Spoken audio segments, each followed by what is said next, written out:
ئەم بەشەی بەرنامەکەمان تایبەت کردووە بە یادێک لە مامۆستا محەممەدی شارەزووری، یەکێک لە کەسایەتی توانم بڵێم ئاینی کۆمەڵایەتی سیاسی گرنگەکانی کوردستانی باشوور. ڕۆحی شاد لێرە مامۆستا ساڵح محەممەدی کوڕی میوانمانە و باز لە هەڵوێست و هەروەها بەرهەمەکانی مامۆستا محەممەدی شارەزووری دەکەین.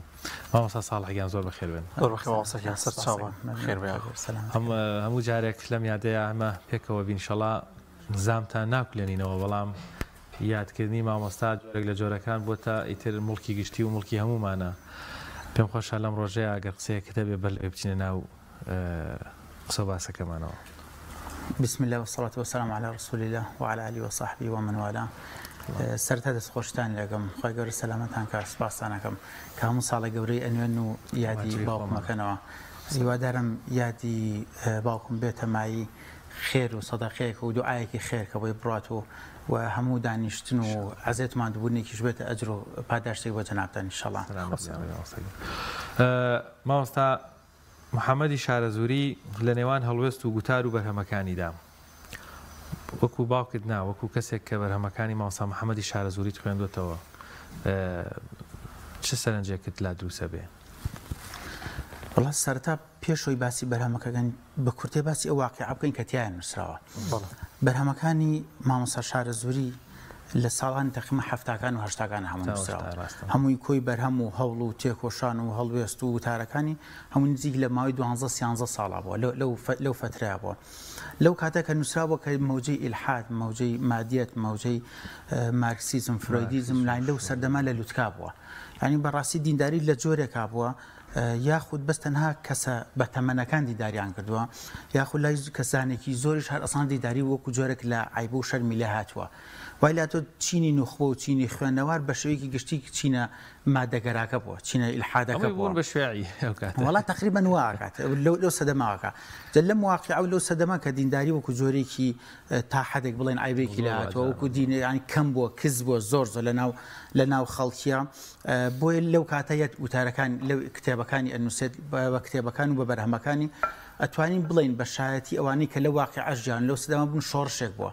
توانێتی بێ بە چرایەک بۆ ڕۆشنکەرەوەی ئەو خەڵکانە، توانێت بێ بە واقع پیشان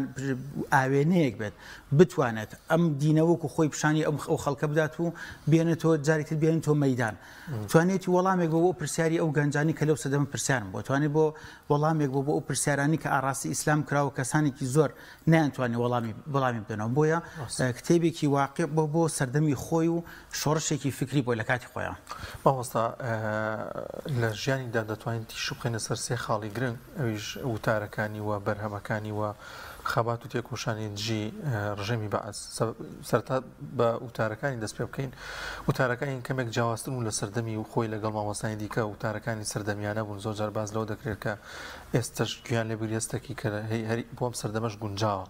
ئەمە چی وای کردووە کە بەو شێوازە وتارەکانی بەو شێوازە بێت؟ وڵات بەداخەوە سەرەتا ئێمە بە بۆنەی ڕاکردن و هەڵهاتن لە دەست حیزبی بەعس و ئەو نەبارکردن و ئەم شوێن بە ئەو شوێنکردنی لەوانەیە دوو سێ وتارێکیمان زۆر کەم مابێت، ئەوانتر هەمووی بەداخەوە فەوتاوە. بەڵام بەڕای منەوەی کە هۆکاری بەهێزی وتارەکان یاخود کاریگەری بڵێن وتارەکانی لەو سەدەما بۆ چەند خاڵێکی ئەگەڕێتەوە. یەکەم دانە نیەت پاکێت، چونکە ئەمە هەمان وەکو موسڵمانی ئەزانی کە هاتووە هەر کەسە نیەتێ بۆ خوا بوو خۆی گەورە سەراخات. ئەو مامۆستا شارەزووری نیەتی خۆی تاوێک لای کردبووە بۆ خوا، دنیا لای ئەو هیچ بایەخێکی نەبوو، هیچ ئامانجێکی دنیایی نەبوو. بۆیە یەکەم نیەتێکی تاو خۆیەک لای کردبووە بۆ خوا. دووەم وتارەکەی واقعانە بووە، باسی برین و زامەکانی سەردەمی خۆی کردو، باسی ئەو کاتە کردووە. لەو کاتە چ بابەتێک باو بووە ئەوەی باوکرد، نەک تەنها باسی بابەتە کۆنەکان و دووبارەکردنەوەی بابەت کۆنەوە. بۆیە وەڵامێک بۆ واقعی ئەو کاتە، وەڵامێک بۆ پرسیارەکانی ئەو سەردەمەوە لەگەڵ واقعی ئەو کاتەیە ژیاوە. سێم لایەنی زانستی، لایەنە زانستیەکەی زۆر باو بووە، توانیوێتی زانست ئاشت بکاتەوە لەگەڵ دینە، چونکە بەڕاستی لەو کاتەیە زانست و دین دووشت من لێک تۆراون. یەکیان لێکرا بوون بە دوو بەرەی جیاواز، ینی پیان وا بە ئەوەی کە شوێنی زانستکەوێ نابێت شوێنی دین بکە، چونکە دینوەکو جۆرە لە خوڕافی لێ هاتبوو، ئەوەشی کە شوێن دینەکەی پێویست ناکە باسی زانست بکات. بۆیە توانی ئەم دوو چەمکە گرێ بداتەوە بە یەکەوە، چەمکی زانست و چەمکی ئاین بتوانێت بێت نوێترین توێژینەوەکانی ئەو کاتە لە گۆڤارەکانە لە ڕۆژنامەکانە لەو سەردەمانە لە هەموو توێژنانەوەی کە هەبوو بەردەستی ئەو کەوتووە توانێتی تێکەڵی وتارەکانی بکاتەوە. هەروە یەکی تر لە خاڵە بەهێزەکانی بۆ وتارەکان بریتیبوو لە هەڵوێستی و چاونەترسیەکانی ئەوەی کە ویستوێتی کردوێتی ئەوەی کە ویستوێتی وتوێتی سڵی لە هیچ شتێک نەکردوێتەوە لەسەر مەش چەندین جار گیراوە عنی ئەو لا دەشتەکە ئاماژە بۆ کاڵم من شانازی بۆکەم کە لە ماوەی 35 ڕۆژە 6 جار من گیراوم مامۆستا شارزووری لە وتارە گیراوە لە وتاری دوایەوە هەمانە مامۆستا شارزووری پێشوو بۆی نەگۆڕاوە یعنی تەنان جارە لە وتارێکە لە وتارەکەی تاونیانێشتە تاویکەن لە نوێی وتارەکە دانگرت و بردانە بۆ سجن باوکی کە مەلا ساڵحی زاراکە پێشنوێژەکەی بۆ تاو کردوون بۆیە بوێری و ئازایەتیەکانی یەکی تربوو لە کاریگەری وتارەکانی ئەمە شوای کردو کە خەڵکانێکی زۆر نەکتەنها لە ناو سەی ساقەکە و کاتێنی کە لە سەی ساق بووە لە پێنجۆن و لە هەڵەبجەی شەهید و لە سلێمانی و تەنان تەلەبەکانی زانکۆی سلێمانی و ساریان گرتو بە تایبەت چوون بۆ ئەوێ بەڕێی من ئەم چوار خاڵە نێت پاکی و لانی زانستی واقع بینی و بوێری ئەم چوار خاڵە بە بڕای من خاڵی سەرەکی و بەهێزی وتارەکانێتی جاوەڵا بەڕاستی منەمەوێ لە یادی مامۆستا محەممەدی شارەزووری تەنها لە نیەتێکی پاکەوە بەڕاستی بەبێ هیچ ئازاردانی دڵی کەس ئەی چەندە ئێستا پێویستمان بە مامۆستا محەممەدەکانی مامۆستا محەممەدی تری شارەزووری هەیە لەم واقعەیە بەڕاستی مامۆستا ساڵح ئەبینین یعنی ئێستاکە ناڵێن نیمانە زۆرمان هەیە بەڵام هێشتا هەر پێویستمان بەوانە ئەگەر ئێستا بمایە بێ چی بکردایە وڵا اینجا تۆسی ئەو واقعاکەی ئەو بەرامبەر بە درڕندەترین ڕژێمی ئەو سەردەمە نەک لە کوردستان لە هەموو گۆی زەویە هیچ کەس هێندەی سەدام حوسێن درڕندە نەبوو یعنی ئەو لەگەڵ ئەو هەموو گرتن و ئازارەیە اینجا هەر بەردەوام بە لەسەر هەڵوێستەکانی خۆی کە دوو تەوەلای ئەو زۆر هێڵی سوور بوو یەکەم دینەکەی دووەم نیشتیمانەکەی ئەوەی کە بەرامبەر بەمانەکرابێ ئەو ڕەدیاوەتەوە وەڵامی یاوەتە باوقع اینجا وەر لەم سەردەمەیە کە بەم هەموو کرانەوە بەم هەموو تەکنەلۆژیا و بەم واقعی کە ئێستیان کە هزار قات لەگەڵ ئەو کاتە و سەردەما فەرقی هەیە بۆی ئەگەر ئەو کاتە کەسانێک هەبوو بتوانێت ئەوە بە بوێری قسە بکەن و باسی واقع بکەن ئێستا بێ هەزارەهان کەس هەبێتنەوە کە بەداخ ناڵی نیە هەیە بەڵام کەمن زۆر ئاگەر کەمێک باز لە بەرهەمەکانی بکەین پێم وابێت زنجیرێک کتێبی هەیە بە ناوی تەرازوی ژیریدا ئەمانە بەرهەمانە باز لە چی دەکەن و بەرهەمەکانی کتێبەکانی چ دەستەرێکیان بۆ مامۆستا دروست کردبوو بەرهەمەکانی تقریبەن نۆ بەرهەمی چاپکراوی هەیە لەگەڵ ژمارەیەک بەرهەمی چاپ نەکراوی بەرهەمەکانی هەمووی لەو سەردەما باوباوی مادیگەرا بووە باوی فرۆید بووە کتێبێکی داناوە لەسەر فرۆید لە تەرازوی ژیریدا باوباوی مارکسیت بۆ کتێبێکی داناوە لەسەر مارکسیت لە تەرازوی ژیریدا کەسانێک باوەڕێنەوە بۆ ئەم گردونە هە بە ڕێکەوت و بە سوودفە دروست بووە کتێبێکی داناوە لەسەر ڕێکەوت لە تەرازوی ژیریدا نا کەسانی تر پیان وا بۆ ئەم گردونە سروش دروستی کردووە کتێبێکی داناوە بە ناوی سروش لە تەرازوی ژیریدا یاخود مجموعەی کتێبی ترێ بە ناوی ئایا قورئان دانراوی محەممەدە گەشتەکەم لە گومانەوە بۆ باوەڕ ئەی کچە شیرینەکەم ئەم نۆ کتێبە کە هەبوون لەو کاتەیە نۆ کتێبی چاپکراو بوون کە هەرێکیان بۆ خۆیان بە شاهدی ئەو کەسانی کە لەو سەردەمە ژیاون شۆڕشێک بن بۆ خۆیان نمونەیەکی بەسیتم بۆ باس بکەم یەکی لە کتێبەکانی بۆن مەسروش لە تەرازوی ژیریدا کاتێک کە چاپکە 160 مەقالە دژی نووسرا مەقالی ئەو کاتە بوو کوای بڵین ئێستا 160 راپۆرتی تەلەڤیزیۆنی لەسەر کراوە چکە لەو کات هەر ڕۆژنامە و گۆڤارەکان ینی وە کووا بڵێت 160 بەرنامەی تەلەڤیزیۆنی دانراوە لەسەری کراوە ینی بۆیە ئەمە تەئسیل لە کاریگەری ینی کاریگەری ئەو کتێبە دەرەخات یاخود ئەو نووسیان دەرەخەوە یاخود لە هەندێک لە کتێبەکانی کە چاپ کراوە نەیارە فکریەکانی کە کاتە لەناو حیزب لە قەچاری حیزبی شاه بوون نارفەکان چون لە بازارە کتێبەکانیان هەمووی کڕیوەوە سوتاندویانە ینی بۆی ئەمە ئەوان ترساون لەوە چونکە زانیویانە ئەم قەڵەمەی ئەم کاریگەری هزار چاکی هەیە لە مقابلە چونکە بۆچی ئەو خیتابێکی عەقلانی بووە نەهاتوە بۆ نمونەیەکی کە باسی سروش دەکات یا باسی ڕێکەوت دەکات بێ لەگەڵ ئایەت و حەدیثە تەنها بیکات چونکە ئەو کاتە خیتابێکە بێ بەس بۆ موسڵمانان هاتوو ئەم سروشتە ئەم ڕێکەوتە ئەم مارکسە ئەم فرۆیدە ئەم داروینە هێناوێتی یەکەم جار بە قاڵبی بە تەرازوی لۆژیک بە تەرازوی عەقڵ کێشاوێتی پاشان هێناوێتی مطابقی کردوێتەوە لەگەڵ ئایەت و حەدیث و ئایەت حەدیث پیرۆزەکانە هێناوێتی مطابقی کردو لەو کاتە بۆیە کاریگەریەکی زۆر زۆری هەبوو لەو کاتە توانیوێتی شۆڕشێکی فکری دروست بکات لەو سەدەما ئەمە وەکو کتێبە چاپکراوەکان ژمارە کتێبی شێکە چاپ نەکراون ئەم کتێبانە ڕاستی خۆمان لەم ئاخرا هەندێکیمان بەرچاوکەوت نەک بەرچاوکەوت لەم ئاخرا هەندێکمان هەر بیستەوە چونکە بەهۆی کۆچی بەردەوامی ڕاکەڕاکی چونکە و خۆی لای دەشتەکە ئاماژی بکە فەرمەی 13 ساڵە مەلام 13 پارۆ ڕەحەتم نەخواردووە هەر ژیانی هەمووی ڕاکەڕاک بووە ژیانی هەمووی هەر سجن بووە هەمووی گرتن بووە بۆی هەڵوێست و نووسینەکانی بووە بۆیە ئەم کتێبانی کە ئێستا باسیەکەین یا نەماون هەندێکیان یاخود ماون و تەواو نەکراون هەندێکیان هیچ شوێنەوارێکی هەر دیار نییە چۆن یانێ چەند کتێبی چاپ نەکراوی هەیە تقریبان کتێبە چاپ نەکەین 4 6 8 نزیکی 10 کتێبی چاپ نەکراوی هەیە لەم چاپ نەکراوە چەندێکیان لە بەردەستی خۆتانە هیچیان بە تاواتی لە بەست یاداشتەکەی نەبێت بە تاواتی لە بەردەستمانایە ئەوانتر هیچی لە بەردەستمانانە هەندێکی دوو سێ چوارێکی من لە بەردەسایە بەس بە تاو نەکراوی مجموعیان هەر هیچ شوێنەوارێکی نەماوە دیار نییە بەڵام ئێستا کەسانێک دۆستانێکی ئەبینیاڵێ بەڵام من خۆم لێ بووم کە خەریکی نووسین ئەم کتێبە بوو ئەوەندەشی نووسی بوو باسیشمان کرد بە یەکۆ بەڵام ئێستا سێرەکن دیار نییە بۆ نوێیەکی لەو کتێبانی جیاوازی نێوان شێوازی بەرهەمێنان لە نێوان بەریتانیا و ئەمریکا ئەمە کتێبێکی اقتصادی ئابووری بوو ئەو کاتەکە نووسی کە یەکی وان عەبدولخالق باسیکاڵە من خۆم لێ بووم ڕۆشتم بەلای نزیکی 200 شتێ لاپەڕی نووسی بوو ئەویت پێی وتوم ئەم کتێبە تاوابێ نزی ئەگاتە سەروی 1000 لاپەڕە بەڵام ئێستا هیچ شوێنەوارێکی نییە کتێبێکی هەیە بە ناوی ناو پیرۆزەکانی خوا کارێکی لە ناو پیرۆزەکانی نەوەن و ناوەکەی خوای گەورەی هێناوە بە کورتی باسی کردو لە هەرێکی لەوانە کتێبێک تری بە ناوی دیار نییە کتێبەشیان ناو بە ئەمان دیارە ئەمان هەبەست بە تاو نەکراوی ئافرەتانی مسلمانی سبەیەمێکی لەو کتێبانی کە دیار نییە کە کتێبێکی تەرجومەیە دەستی پێ کردبوو بەڵام تاو نەبووە کەشکۆڵی ئەدەبی ئیسلامی کوردی کە بریتێ لە باسی ئەدیب و شاعیرە ئیسلامە کوردەکان کە ئەوەکەیەکەی کە نووسی بووی ئەوەش مەجموعەیەکی کەمی نووسی و بەڵام تاو نەکراوە تەمەەن ڕێگە نەداوە تاوای بکات ئیسلام ڕۆڵەکانی نەزان و مامۆستاکانی تەماڵن ئەمەشێکی ترە لە کتێبەکانی تری کە تەرجومەیە بەڵام بە داخۆیش تاو نەکرا و هیچ شوێنەوارێکیشیمان لە بەدەستانیان ئەکتر لە کتێبەکانی ڕێکەوت لە ترازوی ژیریدا بە زمانی فارسی وەرگێڕاوە ئەم کتێبە بەسەر زمانی فارسی بەڵام دوایە بە چاپ نەگەشتووە هەر ئەوەی خۆی بە زمانی فارسیش بەڵێ وەرگێڕاوە بەسەر زمانی فارسی بەڵام بەداخۆ بەپایان نەگەشتووە شوێنی مەبەست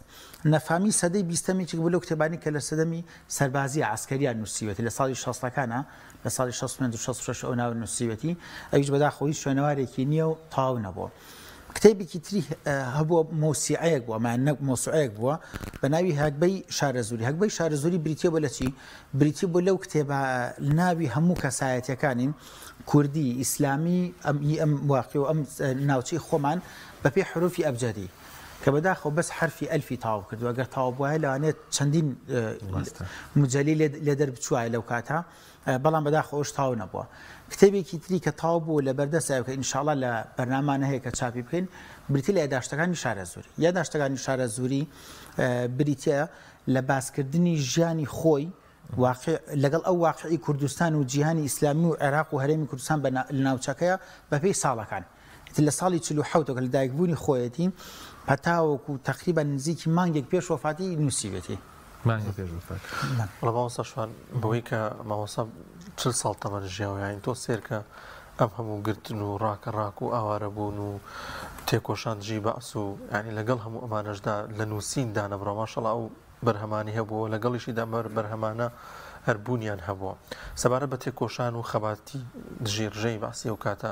چۆنی بوو پێم وابێت هەمیشە بەردەوام دەردەسەریان بۆ دروستە کرد تاوەکوی کە ئاوارە بوو هەل ئاوارەیشە وفاتی کرد وڵات وتارەکانی هەمووی تێکۆشان بوو دژیەوە هەمووی بەرامبەر حیزبی بەعس بوو ئەم هەموو گرتنەکەی خۆ بەڵگەی لەسەرەوەی کە چەند دژی بووە هەتا ئەو کاتەی من شەوێ پێش وفاتەکەی کە پورەکان و هاوسەری پورەکان کە باسەکەن ئەیوت ئێسش لاشەم تعزیبی حزبی بەعسی پێوەیە ئێسش لە جەستەمەوە شوێن و ئاسواری حزبی بەعسی پێوەیە هاین چەند جاری وە هەبوو گیرا بوو کەس بەتەمای نەبووە ئەمە هەمووی بەهۆی ئەو هەڵوێستانی بوو کە دژی حزبی بەعس بووە لەباری وتارەکە لە نووسینەکانیشی بە جۆرێ لە جۆرەکان چۆتەوە دژایەتی حزبی بەعس بۆ چونکە شوعیەکان و مارکسیەکانی ئەو کاتە هاوپەیمان و هاوتەری بوون لەگەڵ حیزبی بەعسە لەگەڵ حیزبی بەعسە هاوپەیمان بوون لەگەڵ ئەوانە تێکەڵ بوون بۆیە هەموو دژایەتیەکی فکری مادیەت کە ئەیکرد بە ناڕاستەخۆت و ئەو چۆ دژایەتی حیزبی بەعسەکە چونکە ئەو خەڵکی بێدارە کردەوە حزبی بەعسیش و هەموو حزبێکی هەموو حکومێکی دیکتاتۆر نایە خەڵک بێدار بێتەوە هەتا خەڵک نووسی و بێتەوە تا خەڵک بێدار نەبێ بۆ ئەوان خازان کە خەڵکی بێدار کرد بۆ دژایەتی بوو لە سەروی ئەم دوو لایەنەشەوە هەم نووسین و هەموو تارەکانی لە کاری ڕێکخراویش هەوڵی یاوە کە حیزبێک یاخود لایەنێک یاخود بزوتنەوەیەک دروست بکات بۆ دژایەتی حیزبی بەعس ئەو بوو دەستیان کە بە دروستکردنی ڕێکخراوی بزوتنەوەی زانایانی تێکۆشەری ئیسلامی بە کورتکراوەکەی بەزاد بوو کە بەداخۆ ماوەیەکی کەم بەردەوام بوو بەهۆی هەندێک هۆکاری تەکنیکی و هەندێک هۆکاری کەسێتی کە ئەندامەکان ویستیان هەڵبوەشێتەوە هەڵیان وەشانەوە و بۆ یەک هەوڵیشی داوەلان لەلایەنی دەرەوەی هەرێمی کوردستانیش زۆر دایمە کە کار و خەبات و چالاکی کردووە بۆ دژایەتی حیزبی بەعس لە هەر سێتەوەری لایەنی نووسین و هەورەوە وتارەکان و لایەنی ڕێکخراویش هەوڵی دا بۆ دژایەتیکردنی حیزبی بەعس و هیچ سڵی نەکردوێتەوە باست لە ساتەکانی پێش وەفاتی مامۆستا شارەزووری کردووە چۆن بۆ ئێوەیان گێڕاوەتەوە تۆ خۆت هیچت لە یادە یاخود ئەو کاتە بێ مناڵ بووبیت نەوەڵا بەداخۆ منەوە کاتە تەمەنم نەگەشتەوە 2 ساڵ دیگە ساڵێک و 8 مانگ و لەو دەرەوە بووم نە مامۆستا کۆچەری براشم لەو تەمەنا بوو نەدار بەهشتی خوشکشم کە هەردووکیان لە من گەورەترن هیچیان هی ئەومان نەبوو بەڵام ئەوەی کە بۆمان گێڕاوەت و تەنها پورەکان و خزم و کەسوکار و هاوڕێکانی و کەسە نزیکان بۆیان گێڕاوەتەوە هیچ ساڵەت ئینی وەفاتەکە هیچ نەخۆشیێکی نەبوو هیچ شتێکی نەبوو تەنها ئەو بوو لە منتیقەی دواوە بوو لە منتیقەی پشتدەرەوە ناوە لە دەی دواوە بوو لەوێ بوو بۆ بژێوی ژیانی خۆی لەوێ چونکە بژێوی ژیانی خۆی ئایادێکی دانابوو لە هەرتەل ئەو بوو تاقی باینەکەی ڕۆشتۆ بۆ ئایادەکەی خۆی لەوێ بۆ کاری مزەمیدی کردو لەوێ لە کاتی گەڕانەوەی کە گەڕاوەتەوە لەسەر تراکتۆرێک بووە تراکتۆرەکە وەرگەڕاوە و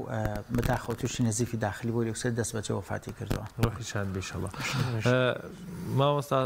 ساڵح نامێ زۆر ئەوە کەم تەمەنە چەندە ئێستا تۆ ئاساییشە نێڵی ئەی بۆ ئاسایی لە خزم دەواڵم 1950 ئێستا چەند کات 38 ساڵ 38 ساڵ مامۆستا شارەزووری تەقریبەن لە تەمەنی تۆیە ئەو هەموو بەرهەمەی هەبووە کەواتە ئەمە چی بکەین شارەزووریەکان لە ناومانان کاڵ نەبنەوە کەم نەبنەوە زۆرتر بن وەڵی خۆش بیادکردنەوەی ئەم کەسانە و باسکردنی ژیان و هەتا یاداشتی ئەو کەسانی کە ئەیان خوێنیتەوە بۆ تۆ بتوانانی بۆ ڕێبازار بڕۆیت بزانین چی باشی کردو و چی لە چیان نەی پێکاوە چکە هەموو ئینسانە قابلی غەڵەتە بەڵام تۆ سیرەکەی بزانێت لەو کەسان بۆ ئەی کە بتوانانی مامۆستا شارەزوورەکانی دروستکەیتەوە دوو شتمان زۆر پێویستە یەکەم لایەنی زانستی بەهێز بکەین ئێمە وەکو چینی موسڵمان وەکو چینی متەدەین وەکو چینی شوێنکەوتوی ئیسلام لایەنی زانستیەکە وا بکەین بگەڕێتەوە بۆ نای خۆمان چونکە بە نزیکی 1000 ساڵ زانست لە ژدەستی موسڵمانان بووە هەتا هاتنی سەردەمی ئەولەمە و پێشەوە هاتنی سەردەمی نەتەوە پەرستی و مادیەت ئیسلام وای لێ هات و خلافەتی ئیسلامی ڕووخاو نەماو لە ئێمە دوورکەوتەوە تێکەڵکردنەوەی زانست لەگەڵ ئاینە خەڵکی زۆر گرنگە بۆی کەمە بتوانین بۆ ڕێبازە بگەینەوە بگوێنەوە چکە بەڕاستی لە ئێسەشا زۆرنەی داهێنان و توێژینەوە زانستیەکان لە غێرە موسڵمانانە ناڵێن هەمووی بەسەڵێن زۆرنەی بەو جۆرەیە پاشان بوێری و هەڵوێست یعنی خۆ ئینسان خۆ یەک جارە برێت یعنی ئێستا مامۆستا شارەزوورەکە بیویستایە بە خۆشی بژی بەخوا خۆشترین ژیانەشە لە کوێخا و لە ئاغا و لە بەرپرسە باڵاکانیش خۆشتر ئەشیا بۆ چەندین ئۆفەری ئەوشی بۆ کراوە ئەیشی توانی زۆر لەوە ژیانێکی خۆش بشی بەڵام ئەو بڕیاریە کە ژیانێکی دەردەسەری و نەهامەتی بژی بۆی لە دوای مردنیشی هەر بژی نەک بۆی کە وەفاتی کرد کۆتایی پێ بە ژیانی چونکە هەزارەهان و بە ملیۆنەهان کەس لەگەڵ ئەوە لە پێش ئەوە لە دوای ئەویش وەفاتیان کرد و کەس ناویان نەما بەڵام ئەم چونکە هەموو ژیانی خۆی نەزر کرده بوو بۆ خەباتکردن لە پێناوی ئەم دینە لە پێناوی ئەم نیشتیمان ناتوانانی هەموو ژیانی نەزر بکات و خەبات بکات لە پێناوی ئەم دینەیە بۆیە هەوڵیە کە بە تەنها یەک جار کە بە مردنی کۆتایی بە ژیانی نێت ئەوە تایمە لە ساڵە 36 ساڵی وەفاتیا دانیشتوین ساڵیادیەکەنەوە دێ ئەرکە کێشن و ساڵیادیەکەنەوە بەرزڕایەکردن ساڵێت وەفاتەکەت بۆیە بەڕێی من ئەو دوو من وەکو خۆم نەک تەنها وەکو کوڕێک هەر وەکو کەسێکە سێکم ئەو دوولانی زۆر من سەرسامم پێی یعنی ئەو تەعزیبانی کە لە سەجنا باسەکرێت ئەو جۆری کە تەعزیب دراوە لە سەجنا ینی بڕوا بکە بە خوێندنەوەی موچورکەت بێت هەر بە خوێندنەوەی جاوەرە تۆ لە واقعا بیت سیر لە وایە لە یادداشتەکانی نووسیوێتی بەڵێ نووسیت لە یادداشتەکان نووسیوێتی و مجموعەیە هاوڕێشی کە لە زیندانە لەگەڵ بوون لێوانش باسیەکان سیر لە وایە تۆ کە لەگەڵ هاتیتە دەرەوە وەکو کوردی خۆمانەوە نەباودی بێ نەبۆران هەمان ئەو کەسایەتی پێشوو بیت ینی ئامادە نەبی هەڵوێستەکانی خۆت بگۆڕی چی کردووە شوێنەکەی گۆڕیوە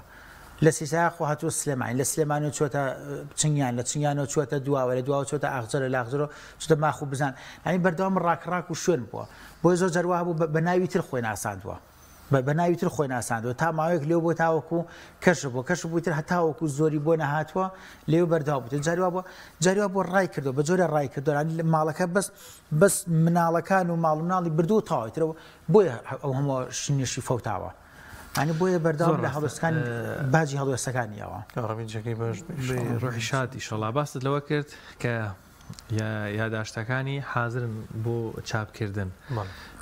ئەمە ئیشەڵا کێ بە تەمان چاپیکەن چۆن بکرێت چی بکرێ کەس هاتۆ بۆ چاپکردنی بڵێن وڵات تا ئێسەوەکو کاتێکمان دیاری نەکرد چونکە ڕاستی لە ماوەی ئەم ساڵی ڕابردووە خودی خۆم و لەگەڵ ماڵە و کاکۆچەری برامانە مەشغوڵی نووسینەوەی ژیاننامەی بوون لە ئێستا ژیاننامەکەی هەمووی تەواو بووە لە چاپای ئینشاڵڵا لەوانەیە لەم چەند مانگی داهاتووە کە برانی NRT 4 سپۆنسەریەکەن ئینشاڵڵا بگاتە بە چاپ بگەین ئینشاڵڵا لەوانێ بۆ مانگی 11 و 12 هەوڵێدین ئینشاڵڵا ژیاننامەکەی و بەرهەمەکانی و بە کورتەی لەسەر ژیانەکەی ئەوە ئینشاڵڵا بە چاپەکات لە بەم نزیکانە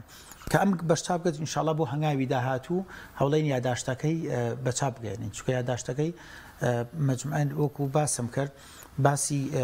تەمەنی ژیانێت لە منان 47 تاوەکو 87 هەڵوێستەکانی باسی واقعی ژیانی کوردی ئیسلامی هەر کوردستان ژیانی کەسی خۆشی شتێکمان بیر نەچێت لەگەڵ هەموو ڕاکەڕاک و گۆڕینی شوێنانە ناوچانە کە چۆ نیشتەجێ بۆ لایانی کۆمەڵایەتەکەی چۆنی بۆ بۆی کە زۆر شوێن گەڕاوە ڕاکردین لە دژی بەعەز لایانی کۆمەڵاتی بەدڵنیە و بەهێز بوو لەگەڵ ناوچەکاندا زۆریش بەهێز بووە ینی لایانی کۆمەڵاتەکەی بە جۆرێک بووە ینی لەگەڵ هاوفکر و نەیاری فکری زۆر تێکەڵایی هەبووە ینی کەسی وە ئەبینی کە هاوڕێی نەک هاوڕێی نزیکی بووە سێرەکە وەکو ئەڵێ 180 پلە پێچوانی فکری ئەو بووە لەگەڵ مناڵە تێکەڵی زۆری هەبوو دەستی تایبەتی بە مناڵان هەبوو هەر لەگەڵ خۆیانە زۆر تێکەڵای هەبوون لەگەڵ گەنجانە ئیتیمامێکی زۆری بە گەنجان داوە چووەتە هەرشان بۆ بە قاچاقی چۆتە شوێنێک بچۆت بوو ئەوێ هەر خۆی ماڵناو چ بۆیە هەر ئەم شەولێ بوو بۆ بەیانەکە دەستی داناو بۆ گەنجان لەگەڵ ئافرەتانە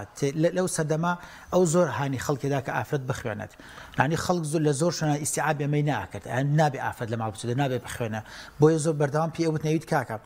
تۆ ئەگەر کچەکەی خۆت خێزانەکەی خۆت دایکی خۆت نەخۆشکەوێ حەزەکەی کێ عیلاجیکە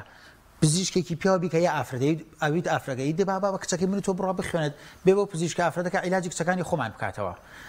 بۆیە اینجا لەگەڵ نەک تەنانەت لەگەڵ بە ساڵاتوانیشە ئێستا لە ئاغجەلەر کە پێش نوێژی جومعە هەموو هەفتەیەک دەرسی تایبەتی هەبوو بۆ ژنانی بە ساڵاتچوو ینی تەوانی کە تەمەنیانە بۆی لەگەڵ هەموو چینەکانە تێکەڵایی هەبووە ئەچیتە هەر ناوچەیە هەر مانتیقێک هەر شوێنێک ئەبینی سێرەکەی کەسانێکی زۆر تێکەڵ بوون لەگەڵا لایەنێکی کۆمەڵایەتی زۆر فراوانی هەبووە ینی بڕاوکە من ینی بەلام و سیر بوو بەردەوام هەر کەس ئەبینی وەڵام من ڕفێقی نزیکی باوکو بووم نەیەک نەدوان و نەسیان و نەدە و نەپەنجار ینی ماشەڵڵا زۆر بۆیە خاوەنی کۆمەڵایەتیەکی لایەنێکی کۆمەڵایەتی زۆر بەهێز بووە لەگەڵ هەموو چینەکان و هەموو لایەنەکانە باش بین شاءله صالح محمد کوڕی مەوەستا شارەزووریە خوا بەخێر بێ خۆی گەورە سەلامەتان زۆر سپاس دەستان خۆش بێت مەمنون سپاس ئەم کەناڵە جوانە هەر بەرداوام و هەر گەشاوە بێ ئینشاءڵڵا زۆر سپاس بۆ بەرهەمەکە ئینشاءڵڵا لە خزمەتتان نابین کە مەمنون زۆر سپاس سەلامەتان ئەرکی خۆمان و ڕۆحی مامۆستا شارەزووری شاد ئینشاءڵڵا یادی ئەو بێتەوە مامۆستا ساڵحیش فەرمی مای خێر بۆ هەموو لایەک شنەبایەک بێ بۆ یەک ڕیزی نێو مسلمانان بەڕاستی یادێک بێ بۆی کە بە خۆمان ناپچینەوە بوێرتر ڕازگۆیانەتر دیندانانەتر نیەت سافانەتر هەر هەنگاوێک هەڵەنەین بەڕاستی ئەمە باو کەسانی کە بەشێک بوون لە مێژووی خەبات و سیاست و دینداری هەرێمی کوردستان بە پاکی و بە ڕازگۆیانە بەجێیان هێشتین لە یادیان نەکەین وەکو نمونەیەکی جوان هەمیشە بیان کێنە پێشەنگ بۆ خۆمان و ئەو کەسایەتە گرنگانەی خۆمان بەڕاستی هیچیان نەکەمترنیە بەڵکو لەو واقع و بارەدۆخە و بۆ ئیمکانیاتە کەمەی کتێبخانەی و سەفەر و پێشکەوتنی کە لە بەردەستیان نابوون نەکەمترین زۆر زیاتر لە بەشێکی زۆر لەو زانا و نووسەر و دانایانە بوون کەوا لە دەرەوەی کوردستان یا خۆت لە شوێنەکانی تێر نووسیویانە و قسە و گفتە و باسییان کردووە.